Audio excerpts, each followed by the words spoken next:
Ta-da. And it looks like, once again, we are live. Jolly good. I'm always pleased to hear that every Tuesday. I am live. I'm pleased to hear it every day, actually. So I'm still here. And what's your secret? Keep breathing. Just keep breathing. Just That's keep the breathing. one. That's the one. So welcome to TeaFlix, folks. I'll give everybody a couple of minutes to jump on here. And thank you for joining us once again on TeaFlix Tuesday, brought to you by Mrs. McCartney's Teas. We have a fascinating lady with us today. She's a teacher, an author, a guru, a student, and a personal close confidant of the Maharishi Mahesh Yogi, of all people. And her name is Susan Shumsky. She's an author and spiritual teacher who spent over 2 decades studying with the Maharishi Mahesh Yogi, the founder of TM, Transcendental Meditation. She lived in his ashrams, including in India, and worked closely with him as part of his inner circle. Susan was deeply involved in the TM movement, even serving as a meditation teacher and instructor. Mm-hmm. Her experiences intersect with the Beatles during their famous 1968 stay at the ashram in Rishikesh, which we all know. And while she was not there at the exact time the Beatles attended, she later gained insider knowledge of their time with the Maharishi. In her book, Maharishi and Me, Seeking Enlightenment with the Beatles Guru, she shares behind-the-scenes details about Maharishi's teachings, the influence he had on the Beatles, and the controversies that led to their eventual split from him. She offers insight into the broader TM movement and its impact on Western culture.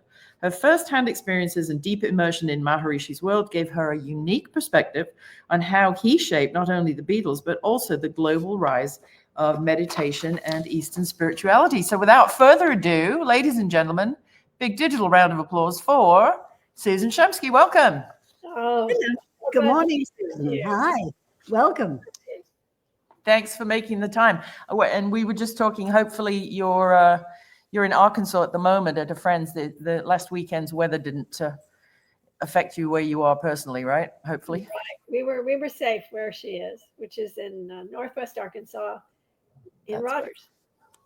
Great. Yeah. So how and when did you first become interested in TM? And was it the brand that we know as the Maharishi that drew your attention first, or did you come in through kind of a side door? Really, nobody knew about it at the time. I was a hippie. I was a flower child in the 60s.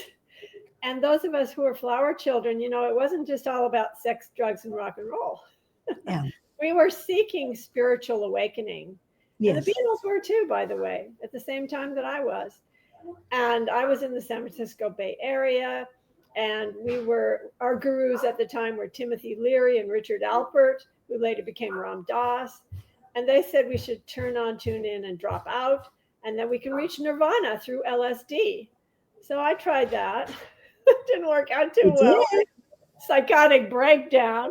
But in any case, I did take LSD a few times, and I did have some interesting experiences with it. I wanted to learn real meditation. I was seeking nirvana. I was seeking enlightenment.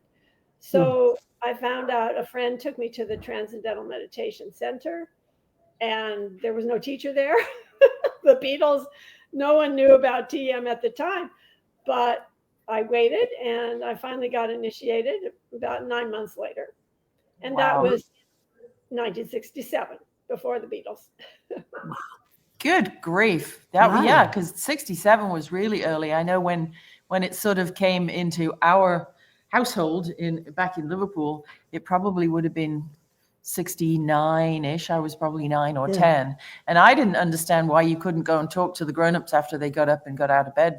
They just had to sit quietly in their rooms. And I was like, what the hell is wrong with these people? I still cannot quiet my mind. I've tried and tried and tried. I wish I could. Yeah. But I'll think, oh, did I leave the washing in the dryer? Or is that next door's dog barking, or the one across the street? I just can't even go there. But I wish I could. Maybe you can teach me one of these days. Yes, it is possible for the mind to be quiet. I recommend guided meditation, because that gives the mind something to do. Yes. And keeps you on track. So that's the kind of meditation I teach. Mm-hmm. Yeah. So your book, Maharishi and Me, that caused a great deal of interest, didn't it? Tell us about how you came to to put that together? Oh my goodness. Well, I was in New York City, and one of the editors at a big publishing house said, "This is the book I'm interested in. I want you to write your memoir." So I started doing that, and then very promptly, was not long after that, that she was fired. So Oh, there I boy. was Well, writing a memoir. That was 1998. Yeah. It was actually published finally in 2018. So that was Wow. 20 years later. It took me 20 years to get that book written and published. yeah. So what do you think is the biggest misconception about the Beatles' experience with the Maharishi? I mean, for me, I think I hear a lot of fans think they just took a very long holiday and did nothing, but they were seriously busy while they were there, weren't they? Oh, yeah. They were very seriously interested in reaching nirvana, enlightenment, and we all were. And so they came across Maharishi because of Patty Boyd. She had seen a little ad in the newspaper in the London Times, and then she went and learned. She and a friend of hers went and learned, and then she told George about it, and he said, "Oh, I want my own mantra," Of course, So, he still got one. yeah. No, yeah. On the other side, he still has it. So yeah, and then August 24th of 1967, they visited Maharishi. They went to see his lecture at the Park Hotel in London, and then they met with him afterwards. And they said to Maharishi, "We've been seeking a highly spiritual experience. Mhm. We tried LSD, but that didn't get us there." And Right. Maharishi said to them, "It's laudable that the youth of today want spiritual experiences, but drugs, that's not the answer." He said, No. "You should learn transcendental meditation from one of my teachers in London and then become TM teachers." Mm. And both did that. They said, "Oh, no, we want you to teach us, Maharishi." And then, according to George, he said, "Got any mantras?" I don't know if that really happened, but That sounds like a typical Scouse thing to say, doesn't it? yeah. So Maharishi said, "Okay, well, tomorrow I'm going to go to a retreat in Bangor, North Wales, and do you want to come with me?" They That's said, right. yeah, we'll go. They went on the train. They went on public transportation. I remember we were there. We went We too. went to Bangor, yes. We went to Bangor. Yes, you went? Yeah. We did, and we had lunch in a sort of cafeteria kind of place. Long wooden tables, I remember. Yeah. And a University. strong, pungent smell of something. I don't know what. I didn't know what then. Let's just say it was patchouli. And that was the day that when we were leaving to come home, we were in the car ready to drive away. And another George Harrison, not the Beatle, but there was a journalist named George Harrison, and he was on the trip with them. And he came out and shouted from the stairway at the steps outside the building, "Jim." Paul. Paul, he had his head stuck in the car window to say goodbye to his dad. And he shouted, "Paul, Brian's on the phone. He wants to talk to you about tomorrow." Oh, Well, the famous tomorrow was the day that, Brian died. Monday the 27th. Yeah. my goodness. Yeah. So we know We know that he wasn't intending to kill himself No. because he was making plans to get a train to Bangor the next day. He was going to come up because it was a bank holiday Monday, and Brian was going to take, because it was a day off. Yeah. He was going to come up by train, just like the boys did, Yeah. to Bangor to meet Maharishi and, hang out with the boys and just find out what was going on. And by the time we got home to Heswell on Wirral, the phone was ringing as I was opening the front door, and it was Louise Harrison, George's mom. And she was shrieking down the phone, "Angie, have you heard the news? Brian has shot himself." Oh my gosh. Yeah. And of course, that was anything but the truth. Yeah. But she had heard that on Radio Caroline, the ship that was outside the 12-mile limit. Yeah. That's where that news first broke. So Bangor was, but there's a picture actually, if you look, there's a picture of me in a little sort of a smock. Paul and I are holding hands, and I'm in a little smock, and I'm looking up at somebody in the university I'll find windows. it and send it we'll send it to you. Yeah, because it's that very day you're talking about. Yeah. And so presumably it was after that they packed up and went to India, right? Well, that was in February. Bangor, North Wales. That was back in August of 1967. Right. And then they went to India in February. Well, they arrived there February of 1968. That's right. Yeah. Mhm. And how long were they there exactly? Okay, so Ringo stayed about 1 week, simply because he had his very young babies at home, Right. and he could just stay there with the babies at home. And also he had a problem with the peritonitis that he had had as a child. So he brought an entire suitcase with him of Heinz beans, Baked beans. the beans, and he said, "Oh, that's a plug for you," when he talks about it. So yeah, and Maureen didn't like the insects. No. And in fact, there's a kind of a legend that Paul said that she was held hostage for 2 hours by a fly until Ringo came back to kill it. Yeah. So she hated the insects, and there was it was a jungle. There are insects there. And then Paul stayed for about a month.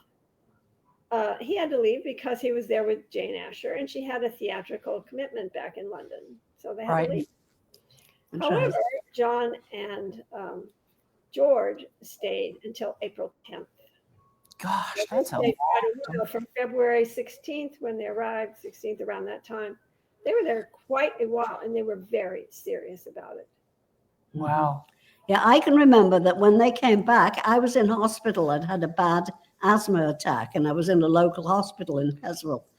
And Paul and Jane came to visit me in the hospital, much to the excitement and the consternation of the nurses and the staff, They didn't stay long, but I was getting out of the hospital the next day, but they just popped in to see me. Brought gifts from India. Yes, Paul brought me a beautiful little handbag, which I still have, an evening bag with embroidery on it. Yeah. And me an ivory necklace, which I no longer have, which is fortunate because I don't believe in ivory. But when I'm 7, 8 years old, it was and it was a big chunky, Indian carvings and stuff. It's funny, isn't it? The little things that you remember. And then when we get to talk to an expert like you, we suddenly remember, remember that handbag? You remember that note? You remember that? Yeah. That's what's so great about, being able to hook up with folks like yourself. And, with all of the years and years of research you've done, it's little kernels and nuggets of memories that it pops up for us as well. It's fantastic. Yeah. So John and George stayed there until April, right around. Would that be the time that George became fascinated with sitar? He became fascinated with sitar in 1966. Oh, wow. In fact, even 1965, I think that's when they were filming Help. Okay. So Help had an Indian soundtrack. It had Indian music as its soundtrack. That's right. Yeah. And there were some Indian musicians that were playing in the restaurant scene. And George noticed them playing, and he got very curious about the sitar. He picked it up and said, "Oh, that's a funny sound." He kind of plucked it. And also on the stage of Help, when they were riding around on the bicycles, I don't know if you recall that scene from Help. Yes. Oh, yeah. Around bicycles, and all of a sudden, this Indian yogi trots up to them. He was wearing orange robes, and he trots up and he gives them all a book, a signed copy of the book, four books, one for each of them. And it was a Hatha Yoga book. It was illustrated book about yoga postures. So he gave them the book, and that's the first time they ever really knew or heard about yoga or anything like that, or ever met a yogi. Yeah, Paul still does yoga to this day. He does hot yoga, and he's incredibly gifted that he can do headstands. And yeah, I know at 83. I mean, it's like, good grief. Okay, I can. I'm lucky if I can get out of the chair. I was going to say, I'm lucky if I can get off the couch. all this time, I thought it was sitting on the couch was making me fat, and figured out it's not the couch, it's the fridge. Yeah, Susan, you've just sparked another memory for me, and that was the bicycle scene in Help. We were out there. It was actually my honeymoon. One of the bicycle scenes, the one in the Bahamas. And when they did A Man's Got to Do What a Man's Got to Do, Brian had sent a car for us to go to the set and watch what was going on. And this one scene took all day, so many resets and retakes. And it was only then I began to realize what the film business was about, like hurry up and wait. Yeah, there's a lot of hurry up and wait when it comes to Oh, film. very much so. Yeah, there's a famous picture of me sitting on a bicycle. on a bike with That's Paul right, yeah. outside the Hertz rent-a-car thing. And if you look closely, it says the Nassau Bicycle Rental Company on the. Oh my goodness. So You're aware. Jeff, our good friend Jeff Jackson from Marina is asking, what songs were written? And now this will touch in on another one of Susan's books, The Inner Light, which goes very deeply into song meanings and title meanings and all of that stuff. So Jeff's wondering what songs were written in India. And you'd wonder, with George and John staying an extra 2 months, that there weren't a lot of Lennon Harrison songs that would have come out of that. You would assume that they'd write together, but didn't seem to happen then. Didn't work that way, right? No. Practically the entire White Album was written in India when they were with Maharishi. Wow. Yeah. So and Dear Prudence has a story, right? Dear Prudence, yes, of course, that was one of them. Prudence, obviously, that was Mia Farrow's sister. She was very devoted to meditation. She had learned 2-3 years prior to going to India. She kept applying to courses. Same with me. I kept applying. She and I both kept applying to go to India, to learn to be teachers. But we kept getting rejected because you had to be 24 years old and a college graduate in order to be qualified. Oh, really? So you're too young. But finally, once Mia got interested in meeting Maharishi, then he accepted both of them. He said they could both come to India. And in fact, he flew with them, with Prudence and with Mia, to India. And that was in January of 1968. Yeah. And so Mia and her sister were there before the Beatles arrived. They were there in January. Didn't know that. Prudence was very devoted. She just wanted to meditate all the time. And well, what can I say? Prudence had some problem with drugs when she was a teenager. Okay. And so, unfortunately, because she was meditating and wouldn't come out and was just very introverted, there was some problems. Some mental problems happened. But Maharishi took care of her. He asked them to bring her to him on a daily basis. And within 2-3 weeks, she was cured. She came out. She was happy. Great. But Maharishi had put her in a study group with John and George. And so they were supposedly taking care of her. And they wrote that song. She never heard them sing it, by the way. Wow. Until a year later when her mother played it for her. Wow. Was Elizabeth is asking, do you have a personal favorite song from the White Album? And if so, does it have a special story? You know, I really love Blackbird. I think that's a beautiful song. Yeah, that's one of my favorites. I always love that song. And there's a couple meanings to that. When Paul first came back from India, he said he had heard a blackbird in the early morning. And that at the foot of my grandmother's bed. It was my grandmother that told him about it, and he went and got Mike's Grundig tape recorder and sat on the end of my grandmother's bed. She was staying with us at Rembrandt. It was about 3 a.m. He came home. He said, "Hey, Edie, are you awake?" She said, "Well, bloody well am now." I am now. And he said, "Well, what keeps you awake?" She said, "There's this sodding blackbird. It's trying to get the grapes in Jim's greenhouse, and it comes every night about 3 o'clock, and it sings its head off, and it wakes me up." So he recorded it. It's not the recording on the actual song, but we have the original demo cassette where over and over he says, "This one's dedicated to Edith," who was her mum. Yeah. Lovely. Yeah, we love that song too.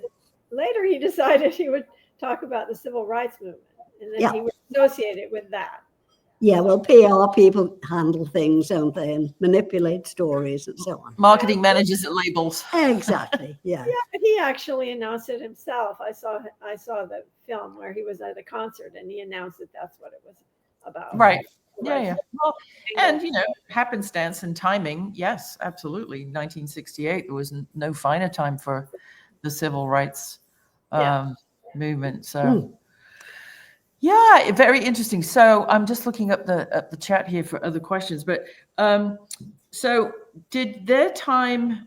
Do you think how did their time in Rishikesh influence the actual product? Influence the songs?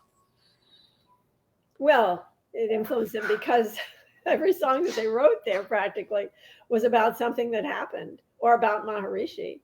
For example, the song "Everybody's Got Something to Hide Except for Me and My Monkey." That particular song is more about Maharishi than any other song they ever wrote. I know that sounds crazy, but it's true, because in that song, all right, so Maharishi, whenever he would want to meet with someone, he would say to them, come, or he'd say, come on, come, or come on. And then I'd say probably 100 times a day, Maharishi would say, it's such a joy. It's such a joy. It's such a joy. Okay, so there's that. And then another one of his little catchphrases he always used to say was, take it easy, take it as it comes. Take it easy, take it as it comes. Okay, so there's the lyrics to the song. Yeah. Wow. Inside is out, outside in. That would be about meditation. I know people think about drugs, but no, it's about meditation. They were there meditating. They were serious. They were into it. And they wrote songs about it. Interesting. Yeah. Right. Our friend Paul Moody down in Playa del Rey is asking, what's the thought about what's your considered opinion about Sexy Sadie? Well, it's no opinion. It's exactly what happened. So they were leaving. George and John were waiting for the taxi cabs to come because they were leaving in a huff. And Alexis Martis, Magic Alex, had gone to get the taxis. So it was a time when the Kumbh Mela was happening in Hardwar, right next door. You couldn't get any taxis. There were millions and millions and millions of people there at the Kumbh Mela. Sure. So actually, Alexis, he had to go all the way to Dehradun to get a taxi cab and come back. They're sitting there waiting. So John wrote this song, Maharishi, what have you done? Actually, expletives, Maharishi, expletive. That was the lyrics. Yeah. And then George said to him, that's ridiculous. You can't sing that. So he changed it to Maharishi, what have you done? You made a fool of everyone, blah, blah, blah. And then changed it to Sexy Sadie. That's wild. Yeah, I mean, you said Dehradun, which brings up another side story. Our regular viewers will know one of the Michelin star chefs that we are proud to represent for media and PR. It was born in Dehradun, and his name is Mayank Istwal, and he's from the Michelin starred Musafir, which means traveler, in Houston, Texas. And when we first met, of course, he looked at my last name. He's like, McCartney, Beatles, and he was at a pivotal moment in his life. He was working at an Italian restaurant in Goa, and very, very talented chef. And an Italian guy said, this is fantastic. This is the best whatever gnocchi I've ever had. I want to meet the chef. And he came out of the kitchen to meet this thrilled Italian diner. And the guy refused to shake his hand. And he said, you're not the chef. I want to meet the Italian who cooked this. He said, well, chef, I'm from Dehradun and I cooked this and what have you. And he said, no brown boy knows how to cook like this. Oh my gosh. So right there and then, chef took off his apron. He quit his job. He sailed from Goa back to the mainland. He went home to Dehradun. He got into this is probably the mid 70s. He got into his brother's car with the wind down windows and the AM radio and took off for Rishikesh to go and, find some peace and meditate. And the George Harrison song of his birthplace, Dehradun, came because they play it on the radio in India. It was never released, but it came on and he's like, it's a sign to go where the Beatles went. It's a sign to go to Rishikesh. It's a sign to get my life back on track. And ultimately he left India and now he's a Michelin-starred chef, and we represent him. So you want to talk about full circle? Wow, that's amazing. Yeah. Isn't that wild? Yeah.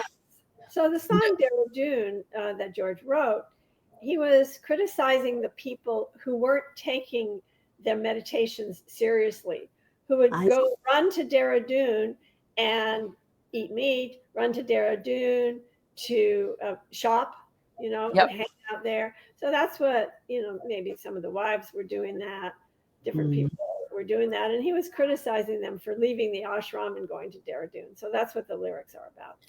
I didn't realize what the song was about. So it was kind of like going into town. I'm going for a pint of milk, but you spend all day, right? You come back 8 hours later. Exactly. Shopping for saris, shopping for whatever. How interesting. That is fascinating. But isn't it a small world when, Ruth is working? With a chef from Dara Dune of all.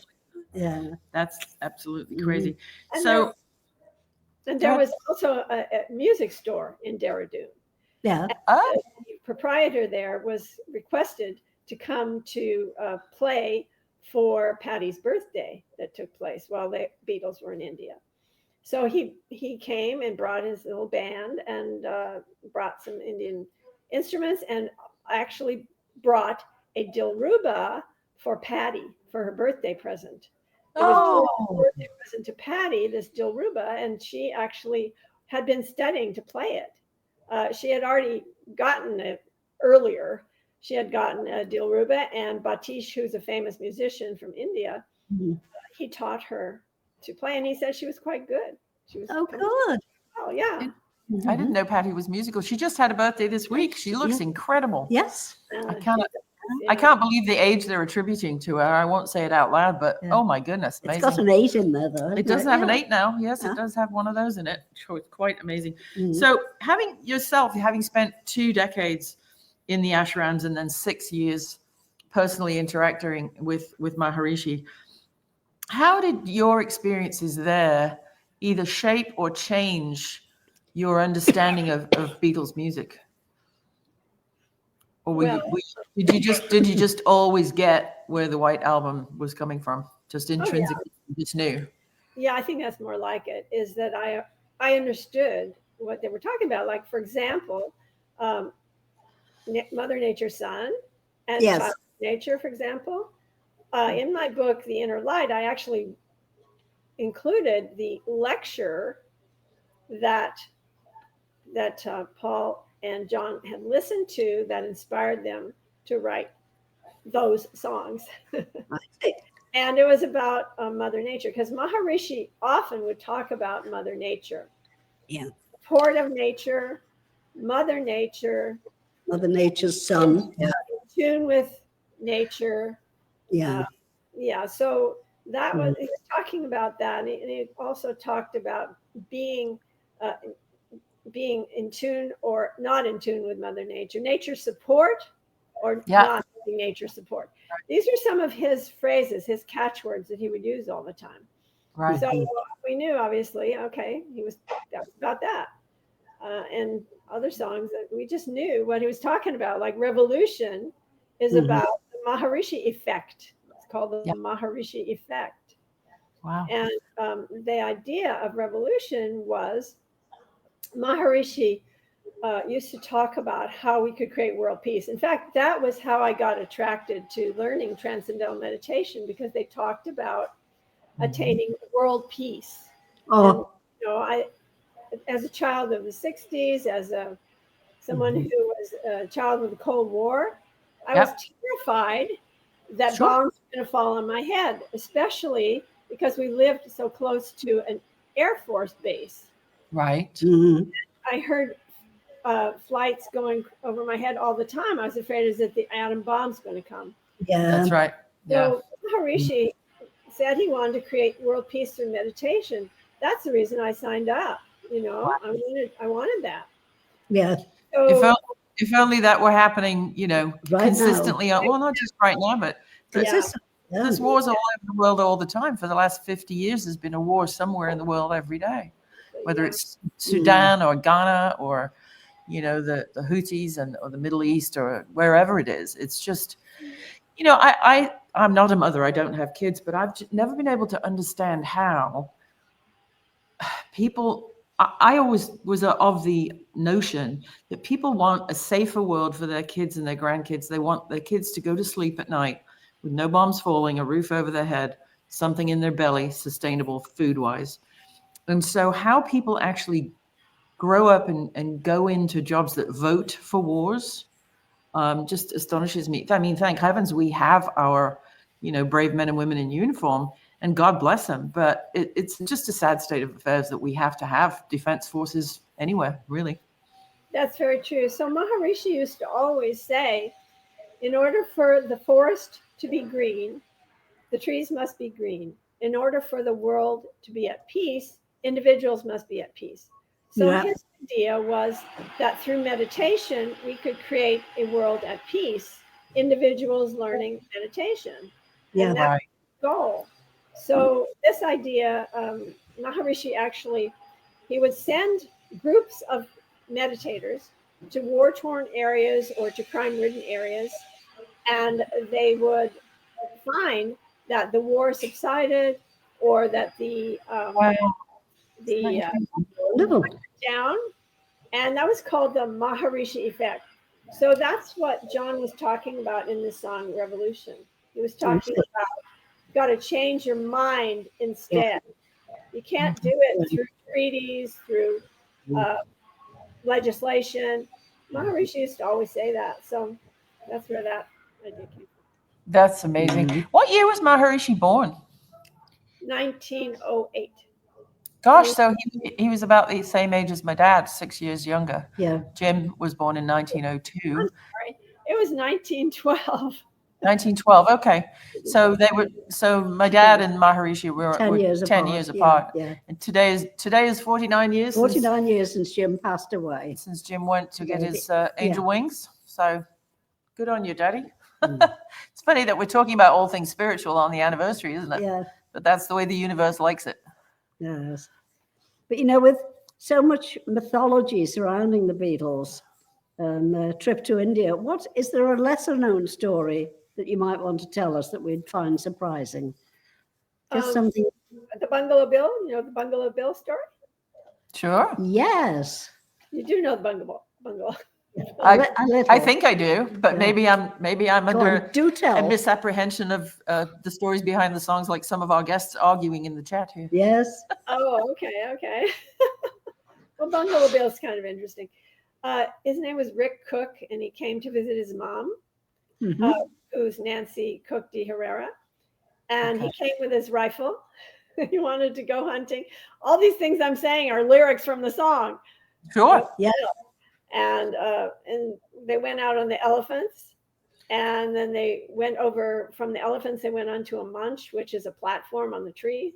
And then Nancy spotted the tiger, and Rick killed the tiger. And then they came back to the ashram, and obviously it's for taxidermy. This is killing for fun. That's what they did. And then they came back to the ashram, and they went immediately to Maharishi's bungalow. And why in the world they would think that the vegetarian, Hindu, strict Orthodox yogi would want to hear about a tiger kill is beyond me. So they are telling Maharishi about the tiger kill, and Nancy, Maharishi is glaring at Nancy the whole time. Don't blame him. Yeah. Yeah. And then Rick, the son, asked Maharishi, is it a sin that I killed the tiger? Yeah. These are all lyrics from his song. Sure. And Nancy butted in, and she said, oh, it was either the tiger or us. So, in Bungalow Bill, in the lyrics,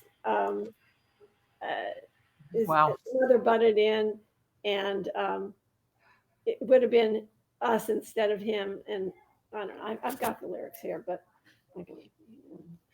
yeah, but I mean, the tiger didn't wander into the ashram looking for people. They went out into the jungle to find it, right? I mean, so the shoe's kind of on the other foot. If you're on an elephant, in a jungle, you're probably going to find a tiger at some point. Exactly. Right? It was very purposeful. It wasn't like the tiger was going to kill them. So it's all in the lyrics. Mm-hmm. Yeah. Interesting. Oh, absolutely. Wow. No, it's absolutely wild. So, from your research and or personal experience, you know, the Beatles had a break with Maharishi, right? That's What are you allowed to say about that? Let's just say. I'm allowed to say everything about it. So okay, there were several reasons why they had the break. One of the reasons was a film deal that went south.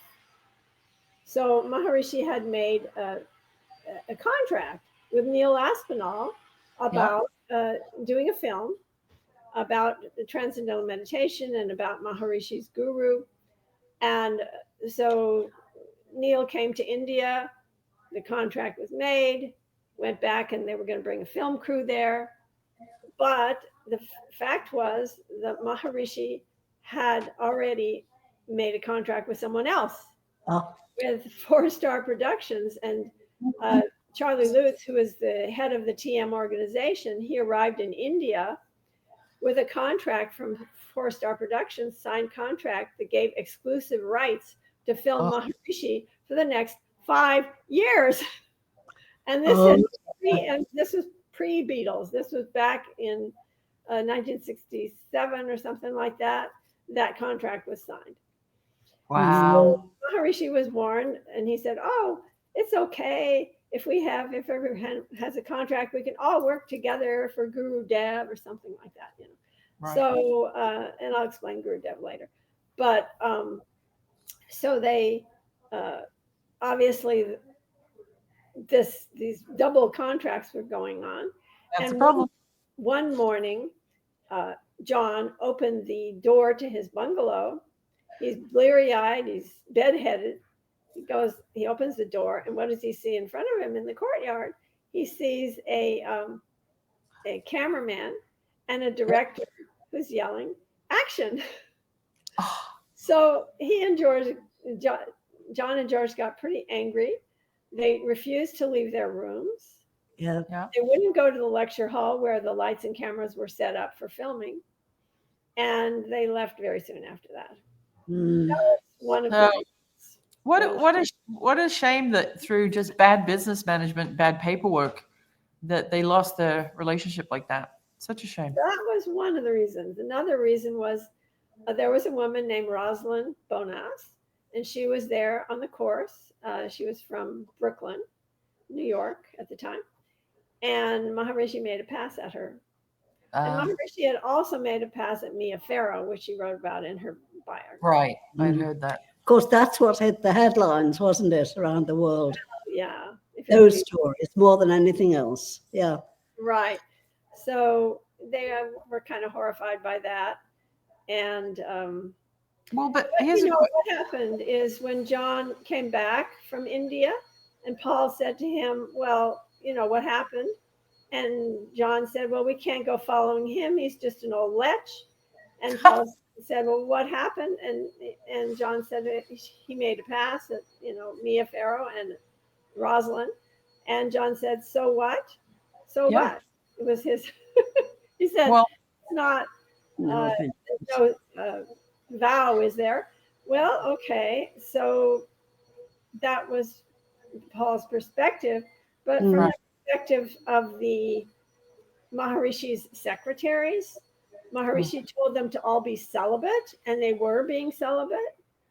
And when they found out that Maharishi had sex with several women, they said, "Oh, well, Mahesh is getting all the action. We don't like that." So, really, I mean, so yeah. So was there or is there a vow when you are a Maharishi title? I'm glad you mentioned that, because is there a vow of celibacy or no? Okay, so Maharishi on his passport, and the passport's in my book. You can see the passport, and it says Bal Brahmachari Mahesh Yogi. What that means is life celibate Mahesh Yogi. So he claimed to be a celibate, life celibate. I see. He also said that he always claimed, "I'm a monk, I'm a life celibate." but in Wow. fact it wasn't.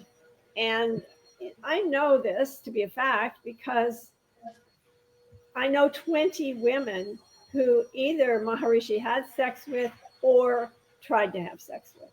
Right. Well, if he's a red-blooded male, shit happens. He's a male, yeah. He's a Mhm. red- Yeah. He's not, I mean, he wasn't a deity or pretending to be a deity. He's a human and he's a man. As a matter of fact, Paul said that when he had his conversation with John when they came back. Paul said he told us that he was not a god and that he's just a meditation teacher. Right. Yeah, that's was the Paul. spin I would put on it. And you also have to remember that it's 50, 60 years ago, and we didn't have all of this political correctness and Me Too movement stuff that we have now. And so if a man is out there in the middle of Rishikesh and, the urge takes him, he's going to ask a lady nicely. If she says yes, she says yes. If she says no, she says no. I'm kind of with John Lennon on the what's the big deal. But I kind of am too, if you want to know the truth. I Yeah. really am. Because Yeah. it was all consensual. I mean, I never, right. no one ever, all the You- women that told me, there's several of them. There's Judith Bork, there's Linda Williams Pierce, there's Rosalind, there's several of them. And they were all consensual. Yeah. It wasn't Well, like it was end rape. of story. Yeah. And if everyone's over 18 and no one was screaming and no one called the police, I'm kind of with John Lennon. Where's the big? 'cause, Oh, you're you know, starting something. I know I'm going now. to start a shit fight, but that's whatever. Well, Um, me too. and It's You also very have to yeah. remember, like I said, it was 60 years ago, and people approached people in different Attitudes ways. are They made very a pass. different, They, yeah. they hit on people because otherwise, how do we go from woolly mammoths to 8.5 billion humans if people weren't making passes at each other? Uh-huh. I know. Nicely put, Right? Ruth. I mean- Nicely put. Agree. It's hard.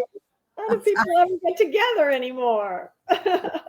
So you lecture and you speak on all of these subjects in your 2 books. Can you grab your books and show them to the camera so that our folks can see the titles and know where to order them? And we have going across the bottom of the crawl. yeah. There we go. So we have The Inner Light and we have Maharishi and Me, both of which are available on Susan's website, which is going across the bottom very shortly. But say it out loud. It's Divine Revelation. DrSusan.org. Much easier to remember. Oh, DrSusan.org. Now there's a fabulous domain name. That's great. So tell us about where you're going to be actually in person in Beatle world. You were just in Florida. Yay, I was just at Beatles on the beach in Florida. That was fun. Fantastic. New Jersey for the Beatles Fest. That'll be 27th of March. That's right. Yeah. Yeah. Jersey. Then I will be at the Chicago's Beatle Fest in August. August. That's right. Also, Super. I'll also be in Liverpool. Oh, great. Beatles Convention. I'll be speaking there and vending there. Fantastic. Well, make sure you pay, if you're not already booked to stay, make sure you pay a visit to the Casbah Suites. Our friend Rogue Best and his brother Pete Best have a fabulous 10-room boutique hotel now. And they also own the Liverpool Beatles Museum. If your books aren't in there already, they should be. And you've been to Liverpool before though, right? I have been to Liverpool. I've been to the Beatles convention before, but I never was invited to speak. I'm so excited this time I get to give a PowerPoint presentation, and that'll be really fun. That'll be a fun Good. time. Yes. So the best place that folks can find you is DrSusan.org, SUSAN, correct? Yes. Dr. Great. Susan. And they can see you in New Jersey, Chicago, and Liverpool. You're everything everywhere all at once, my girl. Absolutely. Yeah. That's fabulous. It's across the universe you are. Good title for My a song. favorite Beatles song, Across the Universe. There you go. I love that. Yeah. And that one, Maharishi Jai Guru Deva. Maharishi, whenever he would greet anyone, he would never say hello, goodbye, have a nice day. Instead, he put his hands together in pranams. He'd say, Jai Guru Dev. He did that 100 times a day. Jai Guru Dev. So that's where that came from. And Jai Guru Dev means glory to the divine preceptor, glory to the great guru, the great teacher. Oh, And he was saying that about his teacher every time he did that. He was talking about his teacher, Brahmananda Saraswati. Swami Brahmananda Saraswati was Gurudev. Jai Gurudev! He had this funny little voice, I will say. And then he tacked an om on the end of it. So John. And then his laugh, I wish his laugh was a ringtone. He had the sweetest little giggle. He had a hilarious giggle. Yeah. And you could just, he was just oozing joy. Yeah. Which is what the world needs now, is more joy, right? Absolutely. The first I ever met was Maharishi. Wow. That's nice to hear. That's really good. And he had through George and through the Beatles, he had such an influence on worldwide culture. There wouldn't be Hathananda Yoga Studios in Venice, California without him, I'm sure. Absolutely. When he came to the West in 1959, there was no yoga, mantra, avatar, ashram. These terms, karma, they didn't exist in the West. Within 10 years, with a little help from his friends, the Beatles, these became household words. Yeah, that's true. Actually, they are all in our lexicon, aren't they, all the time? Absolutely, yes. That's fantastic. Well, our regular guests will know that our honored and very special guests, such as yourselves, get their own personalized limerick from the Limerick Lady. Oh my goodness. And are you sitting comfortably? Then you are good. Begin. 1, 2, 3. We offer our thanks to Miss Sue, whose Guru days gave her a view. At the ashram she stayed, where the Beatles once played, and her books tell us stories so true. Ta-da! Well, thank you. Thank for you being with us today, Susan. Thank you so much. Okay. And look for Dr. Susan everywhere at her website, drsusan.org. And we will see you all of a sudden. And thank you so much for carving out some valuable time for us today. And thank you for inviting me. It was a great joy. It's such a joy. Such a joy. Exactly. In the words of you know who. Yeah. Fantastic. Okay. All right, kids, we'll see you all of a sudden. Bye-bye.